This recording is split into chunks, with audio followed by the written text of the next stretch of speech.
So what's interesting here is that no one is representing what the majority of Americans want, which is peace.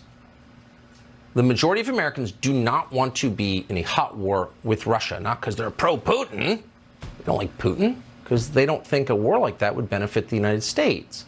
But the Republican Party, its leaders, and the Democratic Party, its leaders, disagree. They don't want any limits on any kind of military hardware we might send to Ukraine.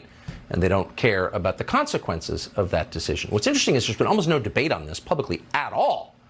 But there is a presidential race coming up. So now's the time to find out what people really think. And by the way, good people can disagree on the subject. We're not saying people who disagree with us are evil. We're saying we should know what they think now that they're standing for office. So we've written a questionnaire for Republicans who may decide to jump into the race for president in 2024. It's a very simple questionnaire. Here are the questions. First, is opposing Russia in Ukraine a vital American national strategic interest? Is it really important or not? And if so, why? 2, what specifically is our objective in Ukraine, and how will we know when we've achieved it? What's our goal, and how are we going to know when we've won? If we don't know that, we should slow down.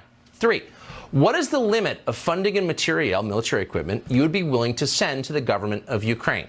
We're sending fighter jets. Should we send nukes? 4, should the United States support regime change in Russia? Everyone hates Putin. Should we kill him? Is that a good idea? What happens next? 5, given that Russia's economy and currency are stronger than they were before the war, do you still believe that U.S. sanctions have been effective? Everyone assumes that sanctions work. Do they? And finally, do you believe the United States faces the risk of nuclear war with Russia?